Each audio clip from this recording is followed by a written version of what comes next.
Hello and welcome to my channel. I hope everyone had a fun and safe Easter yesterday. I hope you're ready to be scared. Sit back and relax and drift away. Season 1, Episode 2. Title: The Shadows in the Woods. In a small forgotten town surrounded by dense woods, there was an old mental institution, abandoned for years. Whispers of strange occurrences and the restless spirits of former patients lingered in the air. But just outside the institution's crumbling walls, a story was unfolding. One of a man named Vincent. Vincent had spent more than a decade in the institution, diagnosed with severe delusions and paranoia. He often spoke of the shadows that lived in the woods, of voices that called to him from the dark. The staff dismissed his claims as symptoms of his illness, but Vincent knew better. The shadows were real, and they were watching him. One stormy night, during a blackout, Vincent seized the opportunity to escape. As he slipped through the broken gate and into the tangled thicket, adrenaline surged through his veins. Freedom felt intoxicating, but the woods were alive. The air crackled with energy, and the shadows danced between the trees. As he ran deeper into the woods, Vincent could hear whispers calling his name. At first, it was faint, but soon it grew louder, a cacophony of voices urging him to follow. "Come to us, Vincent. We've been waiting." Ignoring the rising dread in his chest, he pushed further into the thicket. The path twisted and turned, leading him to a clearing filled with gnarled trees that seemed to reach out towards him, their branches like clawed hands. The whispers became clearer, forming sentences filled with pain and torment. "They kept us here. They didn't let us go. Set us free." The voices were furious, lamenting their forgotten lives. Vincent, in a fragile state of mind, began to lose touch with reality. He stumbled into the clearing, where he fell to his knees, the weight of the madness pressing down on him. "Who are you?" he shouted, but the shadows only laughed, a chilling sound that sent shivers down his spine.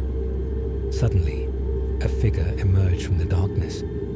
She was pale, her sunken eyes revealing centuries of anguish.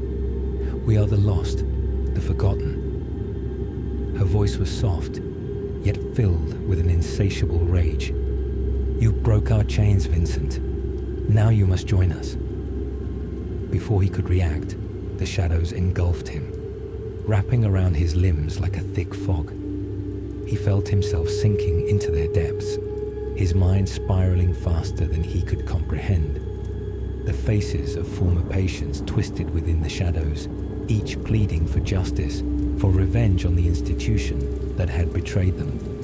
With a surge of clarity, Vincent fought back, screaming against the encroaching darkness. "No, I won't become one of you." The shadows hesitated, whispering in disbelief, but he was too weak, and they too strong. Memories of his life before the hospital flooded his mind, images of laughter, warmth, and love. But they quickly faded as the darkness closed in. Days turned into weeks, and the storm passed. The townspeople, curious about the abandoned institution, began to venture into the woods, seeking stories of the past. But as they wandered deeper, they discovered something unsettling. In that clearing, they found scraps of clothing and personal belongings, remnants of lives long forgotten, and most chilling of all, nothing but echoes of Vincent's last screams, now part of the whispers that still flowed through the woods. Those who walked too far into the forest would sometimes return, visibly shaken, replaying the strange voices and phantom figures they swore they saw lurking just outside their vision. The shadows were still there, waiting for someone to free them, while Vincent had become just another name in the list of souls lost to the depths of despair. And so, the abandoned institution stood, a grim reminder of the past, while the woods continued to whisper, calling out to the next lost soul. In the small town of Willow Creek, there stood an aging nursing home known as Maplewood Care Facility. It was a place where the elderly sought refuge, hoping for a peaceful end to their days. But behind its inviting facade, a dark secret lurked. The home was run by a seemingly kind-hearted nurse named Helen. She was loved by the residents for her gentle demeanor and dedication, always going above and beyond to cater to their needs. But beneath that facade was a troubled past. Helen's life had been filled with tragedy, having lost her own family in a car accident years ago. The pain she carried warped her mind, twisting her compassion into something far more sinister. One dreary winter evening, a series of unexplained deaths began to plague Maplewood. Each victim had been in poor health, so their deaths were initially attributed to natural causes. But as the weeks turned into months, the surviving residents began to notice a pattern. The patients who died were often the ones who Helen had spent the most time with, attending to closely in their final hours. As the winter storms raged outside, fear crept into the hearts of the living residents. They whispered among themselves, trading stories of strange occurrences. How they'd overheard Helen talking softly to the patients in their rooms. How those who succumbed would often have a serene look on their faces when they passed, as if they were at peace. They began to wonder, was Helen truly an angel of mercy, or was she something else entirely? The fear turned to panic when, in a single night, 3 residents died, each in their sleep, their faces peaceful, but their bodies cold. The following day, one brave elderly man named Mr. Thompson decided to investigate. Armed with nothing but a flashlight and his fading memories, he began to uncover clues. Late one night, he crept into the common room, hoping to find evidence of Helen's malevolent actions. To his horror, he stumbled upon a hidden room in the basement, a place that had been sealed off, its door hidden behind a stack of rusty old wheelchairs. Inside, the walls were lined with photographs of past residents, many of them marked with sinister red crosses. A sickening realization washed over Mr. Thompson. The faces of those who had mysteriously died were also there, their eyes wide open and blank, as if pleading for help. Before he could process what he'd discovered, he heard footsteps approaching. Panic surged through him, and he darted behind an old chest. Through a crack, he saw Helen enter the room, holding a syringe and murmuring soft words of comfort. "Just a little more, my dear," she cooed to an invisible presence. "You'll feel so much better soon." Mr. Thompson's heart raced as he recognized the cold truth. Helen wasn't caring for the patients. She was ending their suffering in her own twisted way. Terrified but determined to save the remaining residents, he scrambled back upstairs to alert the others. But the nursing home was shrouded in silence that night. As he reached the door to the nurse's station, Helen appeared, her eyes gleaming in the dim light. "What are you doing up at this hour, Mr. Thompson?" she asked, a smile that didn't quite reach her eyes creeping across her face. He tried to flee, but before he could reach the exit, she blocked his path. "You shouldn't have snooped around, dear. It's not nice to pry." In her hand, the syringe glinted ominously under the flickering fluorescent lights. Using his last ounce of strength, Mr. Thompson lunged past her and raced down the hall, yelling for help. The sounds of his shouts echoed off the faded walls, but the nursing home felt eerily still.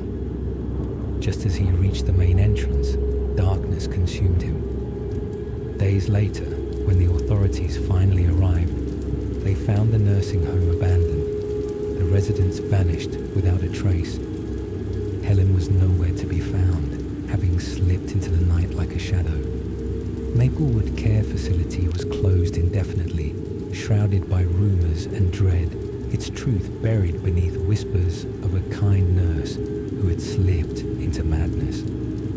As memories faded, the tale became just another legend in Willow Creek, the nursing home a ghostly reminder of the darkness that can dwell behind the masks of compassion, forever haunting the edges of the town's collective memory. Once, in a small, forgotten town nestled between the woods and a winding river, there stood an abandoned mansion known as Blackwood House. It was a decaying relic from the 1800s, draped in ivy and shadowed by dense trees that seemed to whisper secrets. Locals spoke of it in hushed tones, recounting stories of its last resident, Eliza Blackwood, a reclusive widow who had vanished one stormy night. Legend had it that Eliza, known for her beauty and mysterious aura, was cursed. She would wander the halls of her home, waiting for a lost love who had drowned in the river many years before. She never found peace, and eventually, the townsfolk believed she became part of the house itself. One Halloween, a group of teenagers decided to explore the mansion, drawn by the thrill of the unknown. They equipped themselves with flashlights and bravado, laughing off the old tales as they pushed open the creaking door.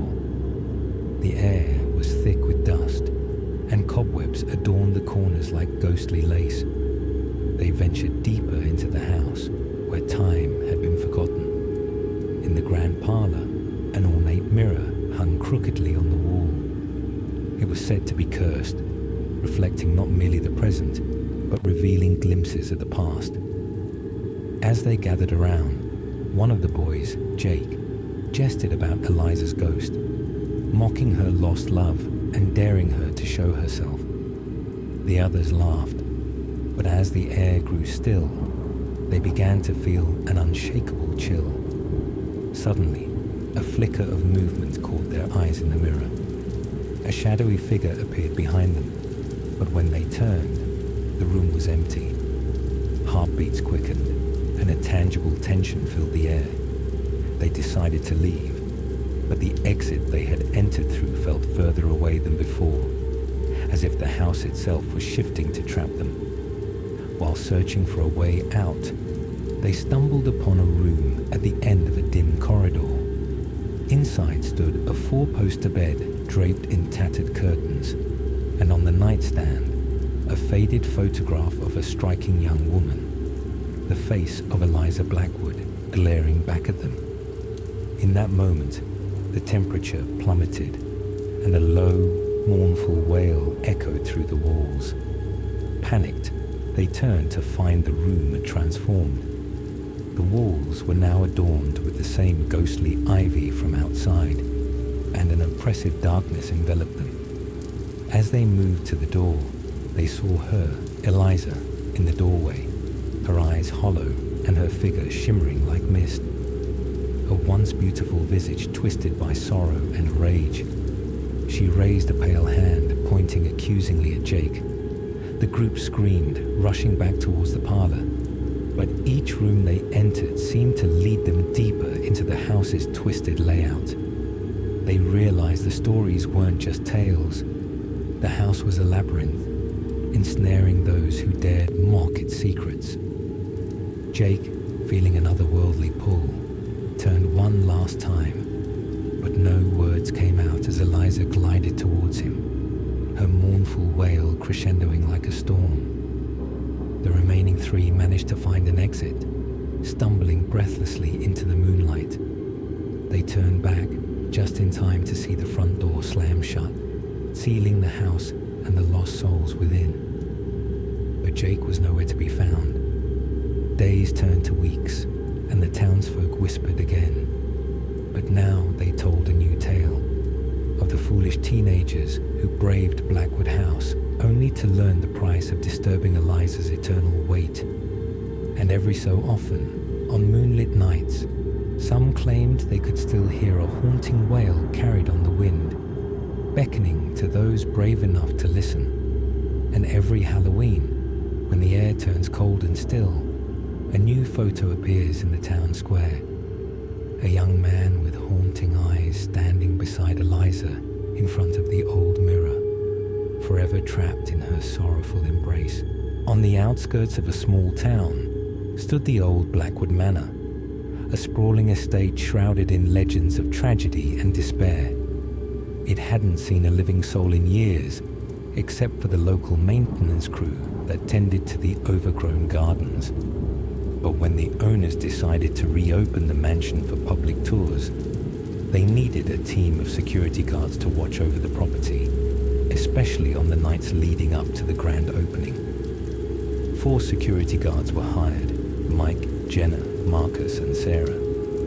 They were given walkie-talkies, flashlights, and instructions to patrol the mansion's intricate labyrinth of rooms, basements, and attics.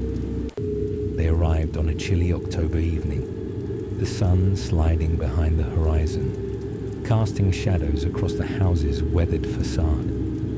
As they began their first shift, the atmosphere turned dense with an unexplained chill. Marcus, the youngest of the group, laughed it off. "I mean, come on, it's just an old house. Ghosts aren't real." The others exchanged uneasy glances, but they had each heard the stories, whispers of former inhabitants who met tragic ends, the ghastly wails heard late at night, and strange lights flickering in the windows. As the night wore on, the guards split into pairs to cover more ground. Jenna and Marcus took the east wing, while Mike and Sarah ventured into the west wing, where the old library was said to have been a site of numerous paranormal sightings. In the library, Mike examined the dusty shelves, flipping through ancient books and faded photographs. "Look at this," he called to Sarah, as he pulled a large volume from the shelf. It slipped from his hands, landing with a thud, sending a cloud of dust into the air. Sarah laughed nervously. "Great job, bookworm." Suddenly the air grew still, and the temperature dropped dramatically. A faint whisper echoed through the room, barely audible but unmistakably clear. "Get out." Sarah's blood ran cold, and she grabbed Mike's arm.